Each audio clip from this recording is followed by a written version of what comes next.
Let's talk about the Crow reboot. Mary, I want you to let everybody know, first of all, how did you feel about this film? Well, I have nothing to compare it to because I still haven't seen the original Crow movie. I didn't hate it as much as you did, Brett. I thought it was like serviceable at best. I wasn't intensely bored. It was slow, but mostly I just felt like they were presenting a romantic archetype that is already outdated.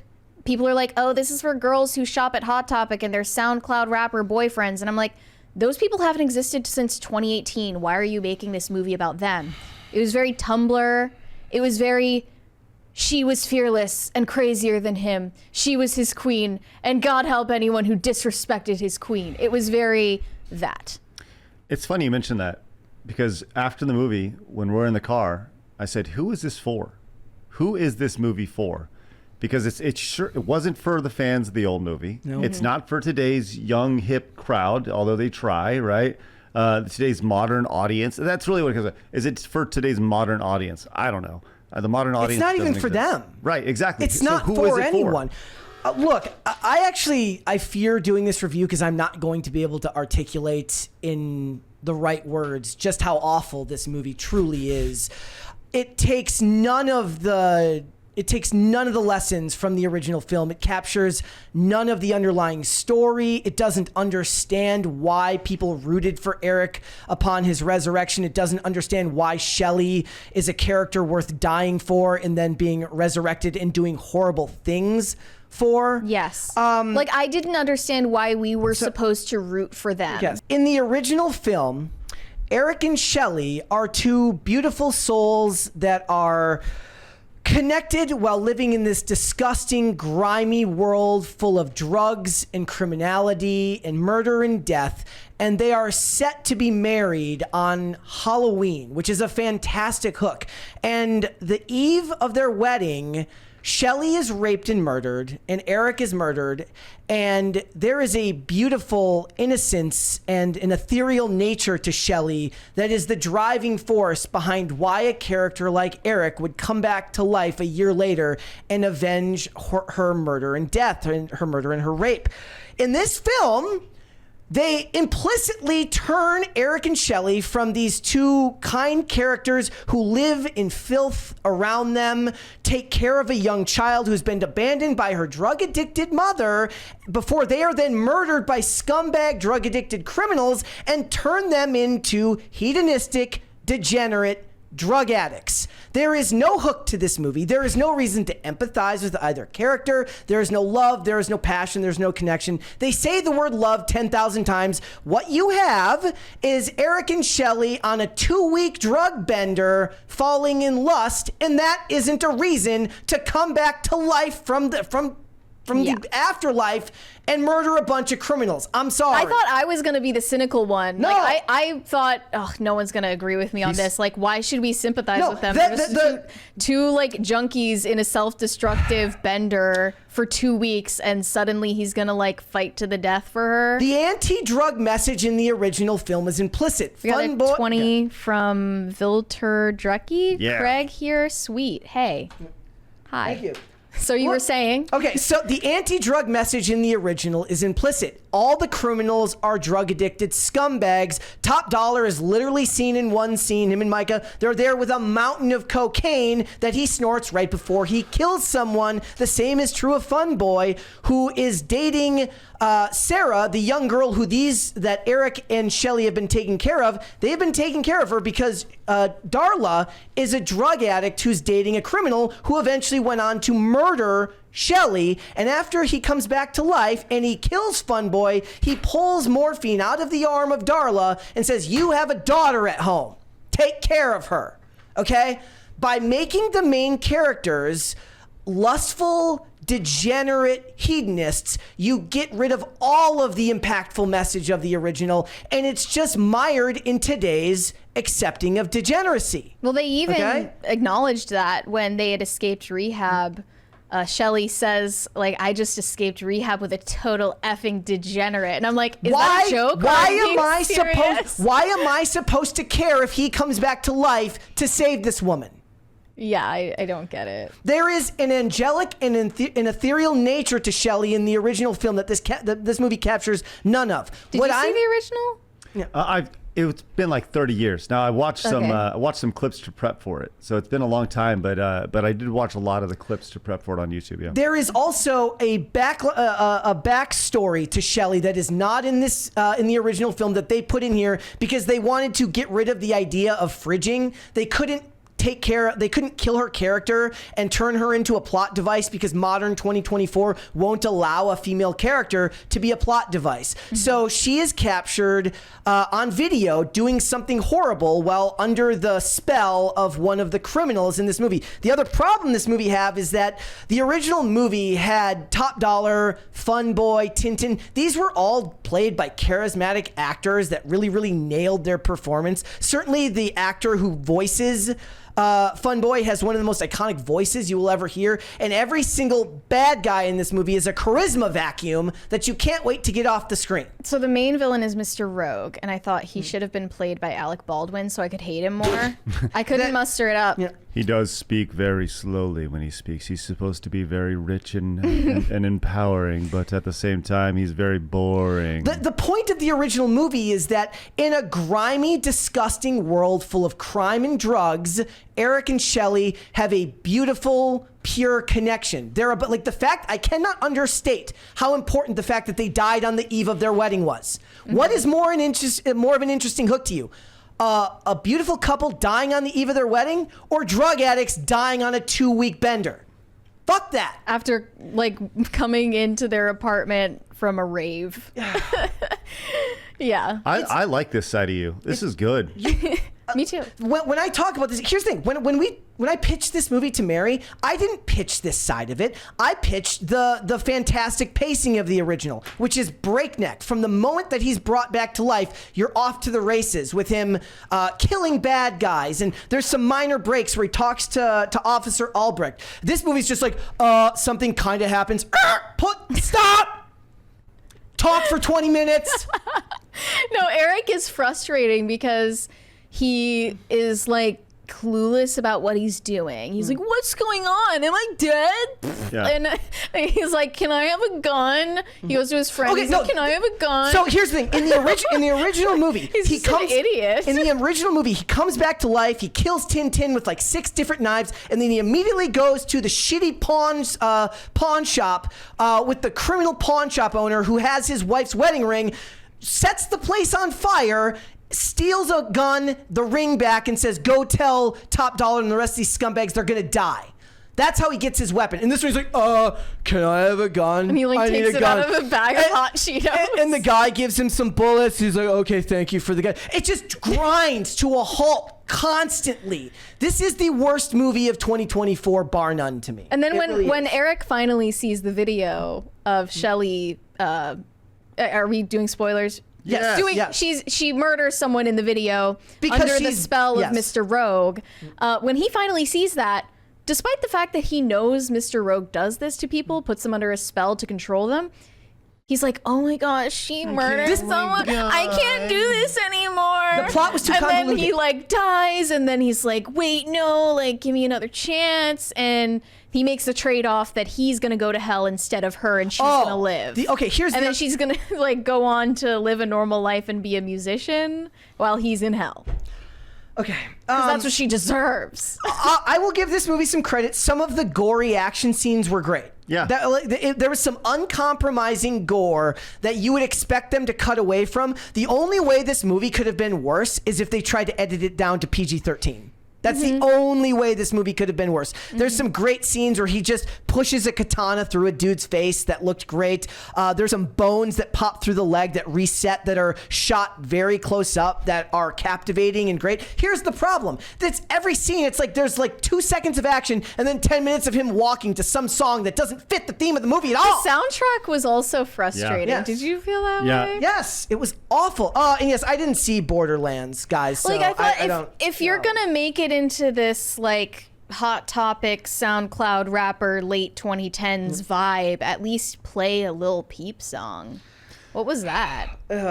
You can't get over the. And then yes, so spoiler alert: in the original film, after persevering, killing all the people that harmed, that murdered and raped his wife, he then crawls himself back into a grave and dies back alongside her. Beautiful symbolism, beautiful imagery. In this, what happens is after he finally kills the bad guy who he's only interacted with for like 2 seconds in the film because it's so poorly scripted and put out that you don't care about this bad guy, he kills him in this nether realm, and then you find out that it was all a fucking dream.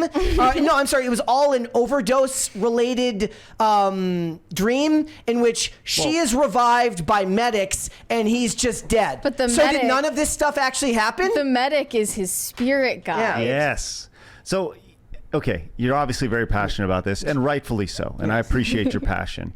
I think it's really important to point out, just you talked about like the plot holes associated with this. Like, there were so many times where I thought of him, the main character, Eric, right? Is that his name, Eric? Yes. I'm the guy who watches movies, and I'm like, that's the lead guy, whatever. I don't know. Eric Draven. Okay, so Eric, he is an aloof. He is a druggie. He is in rehab. He has no ability to fight. There's literally a scene where he's getting yelled at by other people, and he has no ability to fight back. Right? That doesn't bother me because it's not like he's some trained fighter. He's a dude who's fueled by rage and the fact that he can't die now. Got it. Totally got it. With that said, there are points where this guy who is so lost, has no physical ability, all of a sudden becomes a master detective and goes and he does a little research and notices things on the floor that no regular person would notice, right? And starts noticing.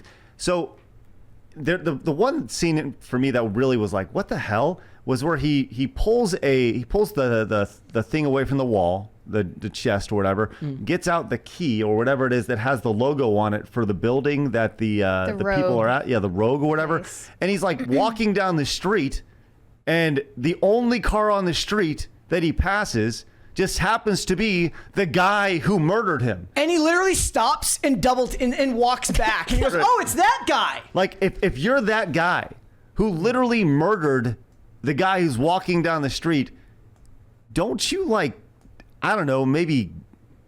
People thought I said dreidel. It's Eric Draven, not dreidel, guys. No.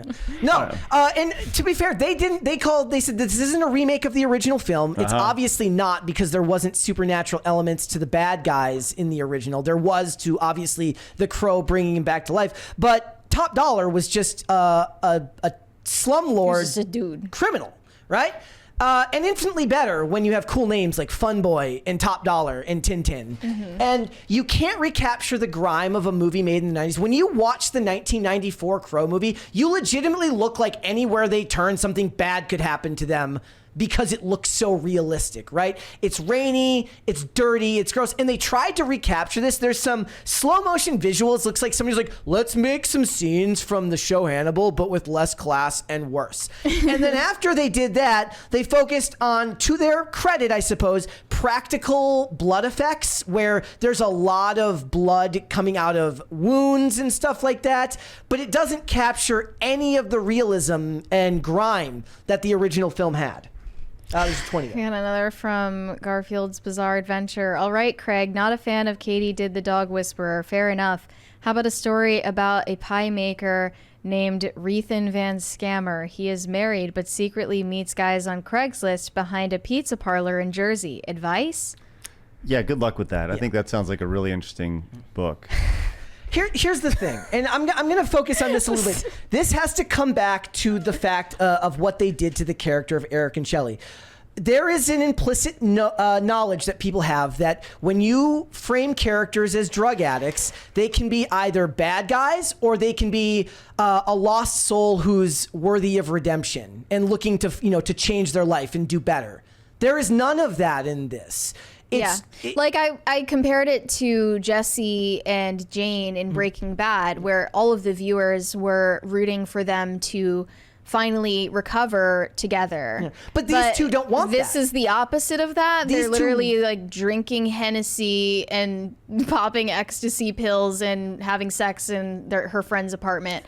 And then like we're supposed to believe that this is like a love story for the ages. The But original? they kiss through the shit. They kissed through a sheer curtain. Yes, multiple times. They showed it so many times. The original film, again, I am impressed. On the eve of their wedding, these two people who take care of an abandoned child because the abandoned child's mother is a drug addict are now drug addicts who met in rehab and go on a bender. Nobody is emotionally connecting with this. Whatever you feel about drugs, as you guys know, I'm many years sober now and in recovery, and I don't really care if people choose to do drugs. I don't. I do understand that as a storytelling device, there is an implicit bias that people are going to have when you frame characters as making poor choices. Okay? And when you try to frame them in this sympathetic way, it falls short. So then it just becomes an empty story, an empty revenge story. At least John Wick showed how he had to get revenge because of the death of a dog. Right? all Like started there's a with a dog. call to action, and it's not even just because it's a dog. It's because the dog was the final gift from his wife. That's a great hook. Just like a goth couple getting married on Halloween is a great hook. Drug addicts on a bender isn't a great hook. Who the fuck wrote this? I saw this review on X, and I thought it just nailed it. I read this last night. I read this on Side Scrollers, but it says, The Crow finds the most uninteresting and frustrating way to go about reimagining the original. Poorly paced, really odd music choices, and two characters I just couldn't care about. You can't. The fact that they're addicts, it makes it hard to care about them. It does. It's not like you really see them do anything. That you don't see them lying. No, they're just stealing, self-destructive. Whatever. They're just self-destructive. But they're self-destructive and feeding into each other's self-destruction, which essentially means they don't love each other. Yeah. They're like, how do I know you love each other? You haven't experienced life together, not high. Again, in the original, they're protecting a child who's the victim of a drug addict mother. That's sympathetic. That's something you want to see somebody get revenge for. Also, I really didn't understand the ending because the trade-off he made was that she would get to live and he would go to hell. But then Yeah. he didn't go to hell. He just stayed in the yeah. netherworld and started walking ominously into the distance. Okay, if this movie had kept the pacing of the original film, and again, I'm not selling this like the original movie didn't have camp and great lines and stuff like that. There's a chaotic campiness to aspects of The Crow. That is true. But the underlying story is beautiful, and it's why you're able to connect to it in a deeper level. And this isn't one of my favorite movies of all time. I just don't understand how writers who supposedly do this for a living miss the entire point of why people connected to these characters. You also hated FKA Twigs as their casting choice for Shelley. I just think that they needed to find somebody with a more ethereal look, but that's impossible to do. You could cast the most beautiful woman in the world in this role, who looks like an angel, but if she has to be a drug addict, it's not going to land the same way. Yeah, I want to be clear. That's the first time I've ever heard the phrase FKA Twigs before. that was the actress. I mean, That's she's her name? What is- what is- She's a more singer. known for being a singer, even though Okay. she only sang for like 5 seconds in the movie. Look, and this is the other point. So I pointed out the other day that, like, from what they've said, like, the entire cast and crew was just gacked out of their mind when making the original Crow. So drug-abusing filmmakers in 1994 understood good storytelling better than supposedly sober and coherent storytellers in 2024. How far we've fallen. Thanks for watching. Listen to full episodes of Pop Culture Crisis on Spotify. Keep up with us on social media and make sure you subscribe and ring that bell so you never miss the show. Bye, guys.